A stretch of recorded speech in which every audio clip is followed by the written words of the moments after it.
that shit. Welcome to Trash Talk MMA. Smile on my face, behind my back, and talk trash. The #1 podcast for news and insight that matters in the world of mixed martial arts. I don't want to hear it. Brought to you live and unfiltered from all four corners of the globe That's what you said. by MMA aficionado Antoine Peltier. Yo, and welcome to another edition of the Trash Talk MMA podcast. I'm your host, Antoine Peltier, and I have another special guest to interview today, my friend and up-and-coming Muay Thai fighter, Magnus Johansson, fighting under the Tiger Muay Thai umbrella in Phuket, Thailand. Magnus, how you doing, buddy? I'm good, man. How are you? Couldn't be better. It's, Friday, February 27th. There's a big MMA weekend coming up. We got Invicta tonight. We got Bellator tonight. We got UFC 184 tomorrow. I know you're a big fan too.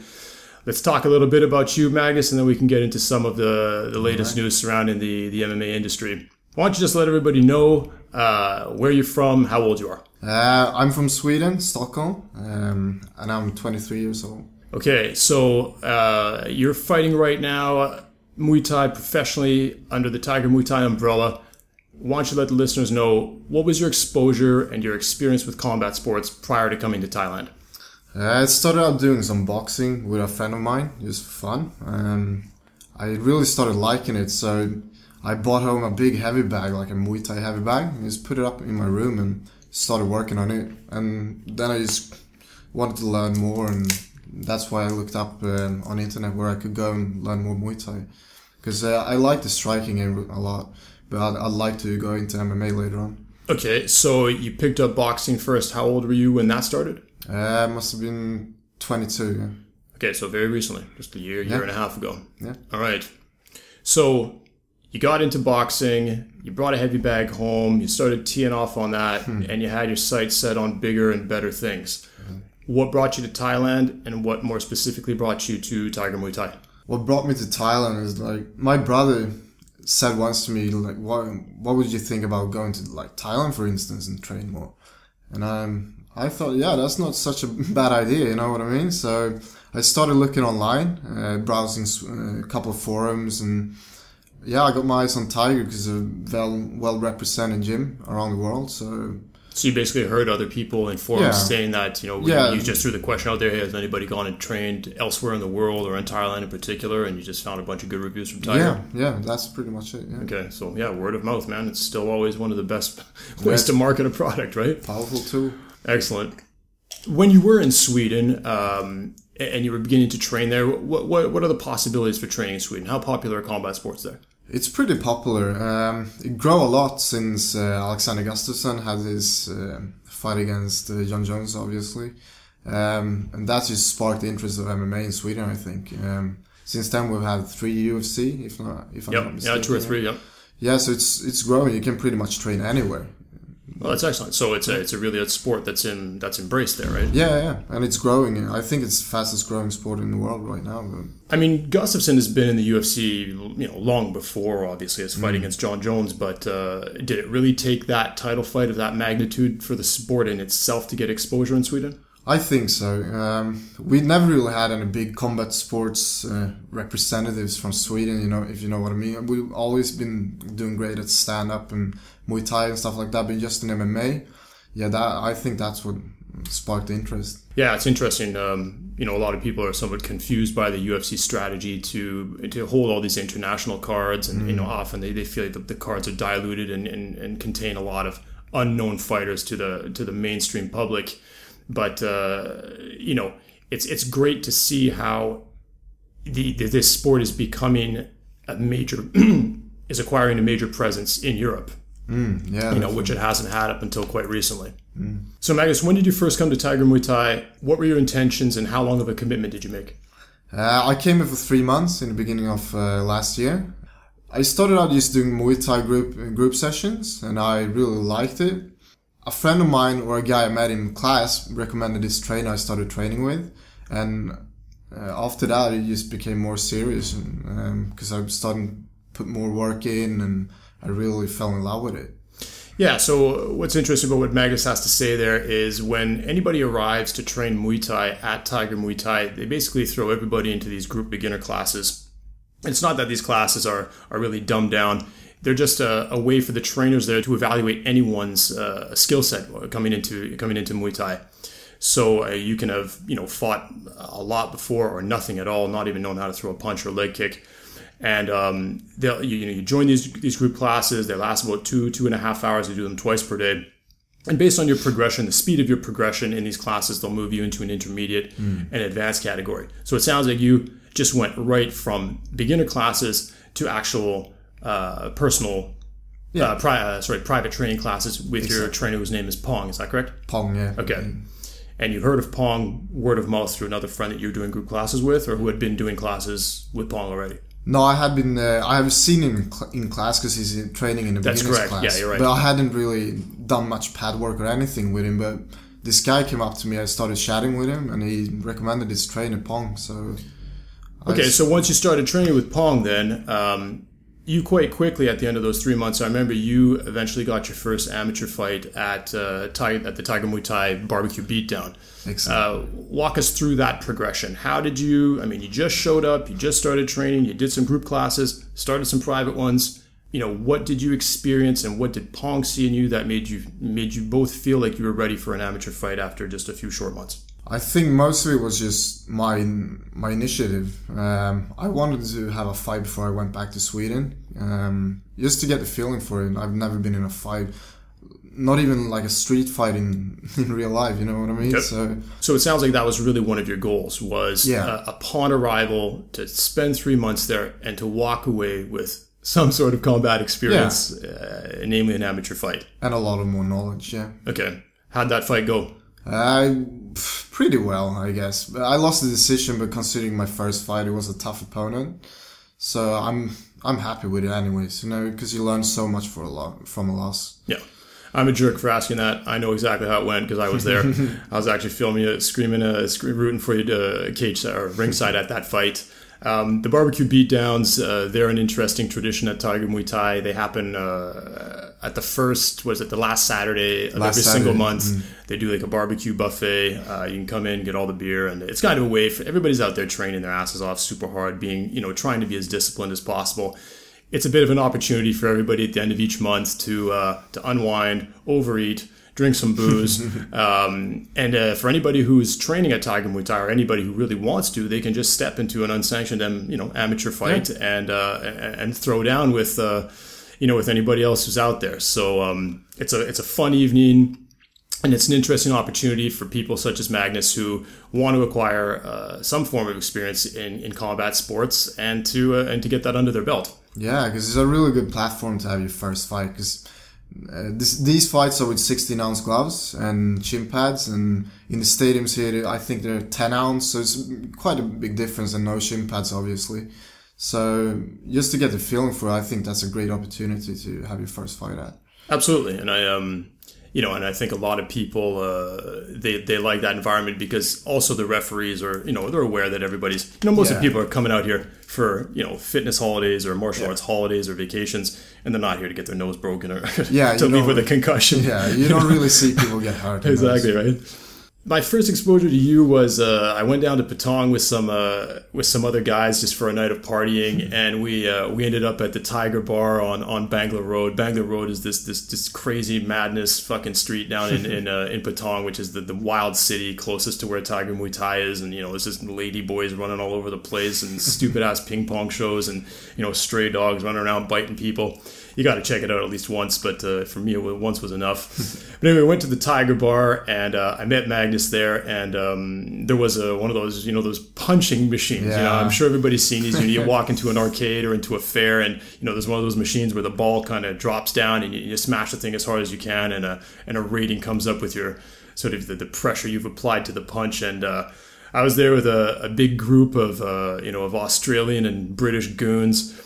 Our good buddies Mike and Ted and Sean, etc.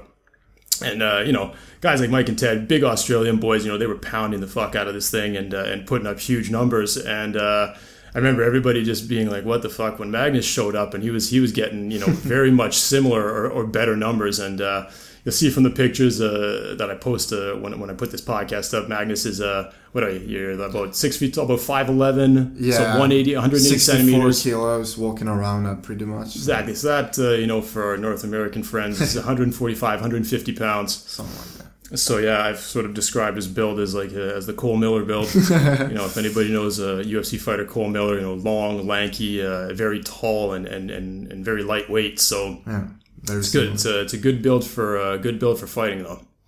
So I remember great punching power from Magnus for a guy with your build, and then when I was filming you around around Tiger Muay Thai when you were training, I noticed a lot of hand speed. So it seems like the first sort of talents that emerged from you was definitely in your hands and your punching. Yeah, definitely, because I've mostly been training punching when I brought home my heavy bag, and I've been doing some boxing before, so that's where my strong suit is, obviously, but I'm trying to mix it up with kicks and elbows and knees and everything, but it takes a little while to come over old habits, I guess. Yeah, we should talk about that a bit too, because that also plays into how your fights unfold, the tools at your disposition, and also how the fights are scored. I believe you're 2-2 now as a professional. Yeah. We'll also talk about how you evolved into being a professional. But as far as those fights are concerned, with your given skill set, how did they play out? I know not all the fights went in your favor, and not all of them ended in a stoppage. So speak a little bit on that. My first fight started out, I was really nervous before my first fight, obviously, for obvious reasons. Even though I had one amateur fight before, but it's different when you're fighting in the stadiums, because you just pretty much show up there and get assigned an opponent. You don't really know on beforehand who you're gonna fight. So it's a big surprise coming in the first time, you know what I mean? So yeah, starting utilizing a lot of boxing in my fights, as I always had, because I think I have pretty good power and speed. And yeah, I mean, it seems to be your go-to move is to go with your punches, right? Yeah, but that's the problem though, because I'm kind of overusing my boxing, whereas it doesn't score as much as Muay Thai techniques. Yeah, for sure. I filmed your fourth fight down in where was it? It was at Bangla Stadium down in Patong, and it ended in a controversial decision loss for you. And now that I have my YouTube channel up and running, I'm going to post those fights shortly so that people can watch you fight and make an opinion of what happened for themselves. But yeah, we're in Thailand. This is the country's national sport, and they have a very they have peculiar traditions and ways of scoring fights that definitely clash perhaps with a Western perspective. For example, if if you have a 5 or a 3 round fight in MMA, the fight goes to the end. Yeah. And in this fight, it appeared that in the 5th round, you had the momentum. I felt that you probably had lost the 1st round, that the 2nd and the 3rd round were toss-ups. I definitely thought you clearly won the 4th, went into the 5th with a ton of momentum, and they cut the fight short and awarded a decision win to your opponent. Yeah. And based on the little bit of feedback that I've received when asking around here, it seems like that decision was made that up until that point, and with the time remaining, your opponent was winning in their eyes. You didn't have enough time to win the fight, so they cut it short and give him the win. Now, don't quote me on that. I want to get some real veteran Muay Thai fighters in here to really give our listeners a breakdown of how fights are scored. But I know you also had a bit of an opinion on it because you guys touch gloves midway through the 5th round. Yeah, that's the thing though. In Muay Thai here, you see sometimes in the 5th round when both guys starting to get tired, they will carry each other. So I thought I was just going to touch his glove and we would have a quick breather or whatever. But they cut it short, so I was prepared to fight again, but I don't know. It is what it is. You can't really Yeah, I know. You'll hear me kind of, sort of explode in outrage. What the fuck? Why? First of all, why is the fight done? Because you can hear me yell to you, "Hey Magnus, you got like 90 seconds left," and then they just go ding ding, it's over, and they lift this guy's arm. So I was very confused. In any case, You fought with a champion's heart. I know. Remember, you got tagged with a vicious knee. Actually, Yeah, he dropped me with a knee in the second round. I think that might have contributed a lot to his win. Yeah. Absolutely, and I mean, very much so, as it should. But you ate the knee. You stayed in the fight, and upon reviewing the fight, people will see that you were definitely winning the fourth and the fifth round. So good on you for staying in the fight and for putting up such a great performance. Thank you. People will also be able to see on these videos that I post kind of the hilarity of the whole experience of going into these stadiums. Yeah. Everybody just goes in the front door. Fighters, fans, coaches, everybody.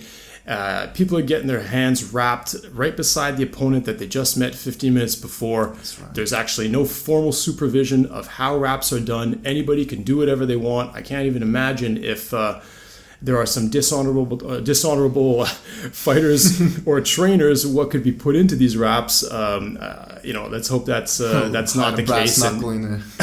No, I mean, frankly, it's almost like you could slip a roll of quarters in there and nobody would know. Yeah. Anyway, I think, and that's also something that I want to talk about with some of these veteran guys, is there is a certain level of honor there has to be, because of the volatility and sort of the unregulated nature of these fights, that you're basically coming into a stadium, you don't even know who you're going to fight. There's no weigh-ins, there's no supervision of the wraps. You just, you got to love what you're doing here. Get in the cage and throw down. Yeah. It's fucking crazy, man. Yeah. So let's revisit the period after your first amateur fight at the Barbecue Beatdown and getting your first professional fight. All right. I think that's an interesting topic to discuss for anybody like yourself that's perhaps considering to come train in Thailand, or just train wherever they are in their home countries, and go from not knowing how to fight at all to getting an amateur fight, and then to getting a professional one. Yeah. What needed to happen for you to get a pro fight? Because I believe you did 3 months here. 3 months here. You got your amateur fight. You went back to Sweden. You made some money, and you came back here back in September. Correct. Walk us through that. So pretty shortly after my first amateur fight, I had to go home because my visa was expiring. So I went home for Sweden for 4 months just to work some money and come back here again, because I knew for a fact that I'd like to come out here again and fight in the stadium and doing the professional fights. So I told my trainer back in Thailand that I'd like to do a real professional Muay Thai fight when I come back, and I told him it was up to him to judge when he thinks I'm ready for it. So I came back here and after the first month or so, he told me, I think you're ready. So basically you came back and immediately your intention had now changed from, okay, I got an amateur fight, to I can't leave here without getting a professional fight. Yeah. You put this in the hands of Pong to be like, hey, you're the one training me. You can evaluate my skill set the best. I'm going to put it in your hands to determine at what phase you feel that I'm qualified or that I'm ready to step into a professional Muay Thai fight. Yeah, pretty much. Okay. So at that stage, so that happened a month after you got here? Yeah, so 4 months in total of training before I had my first professional fight, yes. Okay, so that fight then took place in... Tide Stadium. Tide Stadium, okay. Which is a pretty small stadium on the street of Tiger. Yeah, it's actually right beside where we are right now. Yeah. Yeah. So Pong helped you set up that fight. He cornered you in that fight. Yeah. Did you have anybody else from Tiger Muay Thai representing you or in your corner? Most of the time, yes, I had. But most of the time you will have some other guy from the same gym fighting the same night as you, or sometimes even a trainer fighting. So they will help with cornering and give you advice and wrap your hands and stuff like that too. So you're never alone with your training in that sense, you know what I mean? Basically, as a professional here, you were competing as a Tiger Muay Thai fighter. Yeah. But it seems like there's different levels of, I guess you could say, of sponsorship, of being part of the Tiger Muay Thai fight family. Where do you fit into that ladder at this phase? I don't really know. I know that I want to get sponsored for sure, and that's what I'm here in. And right as it is now, I'm used to a regular person coming here to train and wanting to have fights, you know. So basically, you come here to train, and you're paying to train. Yeah. But you're training regularly with Pong, who is a Tiger Muay Thai trainer, and he finds you fights, and then Tiger Muay Thai corner you in your fights. You're wearing the Tiger Muay Thai shorts. Yeah. So have you ever been on like a poster? Yeah, they do take photos for the posters before the fight, a couple of days before. Yeah. So, I mean, how do you feel about that? I mean, I think, you know, as somebody who knows you and what you're doing, I think it's a great experience. Of course, it would be, the ideal experience would be for you to be here and that they're taking care of you. I mean, if you could even have your, you know, I guess your housing, your food, and all your training paid for. Do you even know what needs to be done to access to that further level, or that level of actual sponsorship where they take you under their wing and you become really a part of the Tiger Muay Thai fight team? I don't know if there's a few ways to do it or if it's just one way, because I know they have MMA tryouts and they will give 2 scholarships for Muay Thai as well. Okay. So that's one option, but other than that, I'm not really sure. Okay. Well, that'll be interesting. Hopefully, we'll be able to talk to some of the higher ups at Tiger Muay Thai and get some clarification. Otherwise, I'm sure that if you really were interested in knowing what to do, you could easily talk with the people there. They're all very accessible. So, hey, why don't we talk a little bit about your relationship with your trainer, Pong? You know, you chose him pretty much right out the gate based on word of mouth. What sort of relationship have you guys developed as a trainer and a fighter? As of today, I consider him like a brother to me, because you're always in the gym with him all the time. He's pushing you, and it forms I don't know how to say, but it's a rare bond, man. Like a symbiosis. Yeah, pretty much. Yeah. And so, you know, obviously he's going to train you a lot. He's going to bring in other people to fight. To spar with you. How does that process work? Do you spar with him? Do you spar against other Tiger Muay Thai trainers or other Tiger Muay Thai students? What's that process like? Yeah, first I started out sparring mostly with Pong, but he will find students who's on your level and match them up who's training with another trainer. So they will talk between themselves, and they will match us up, and we will have a sparring session. Now, what about the communication? I mean, obviously, Pong is a native Thai, individual, and you're Swedish and you speak great English. How does that work? Sign language works well. Really. Most of the techniques is just showing me by motion, not really talking about it that much. He will use some couple of phrases that I will understand, or help me to understand what I'm gonna do. I can imagine that you guys almost create your own sort of little mini lexicon that's between you and your coach with these language barriers that exist. Yeah, definitely. One thing I was curious about is between rounds in your fights, how does the corner advice play out? Oh wow, yeah. Mostly it's just talking about the fundamental things that I most of the time will already know, like kick low, but he will also tell me some stuff that's hard to manage my breathing, for instance, and stuff like that. But it's a lot of people coming up to you and yelling, "Oh, low kick," or different techniques. But most of it will just go out from through the one ear and out to the other. You know what I mean? Yeah, I mean, because it's funny. Like if you watch UFC fights and in between rounds, sometimes. You can get some pretty complex information being transmitted from trainers to fighter. Definitely, yeah. And I can only imagine that's a challenge. Sure. If they're trying to actually surgically analyze your opponent and the things that he's doing wrong that you could exploit, or the things that he's doing right and that you're being a victim of, it's probably pretty hard for them to communicate that to you. Yeah, definitely. That's the downside, but I don't know, they masters of the craft, so they really know what they're doing, and they prepare you really well before your fights, and they pretty much know what's gonna come or what's gonna happen.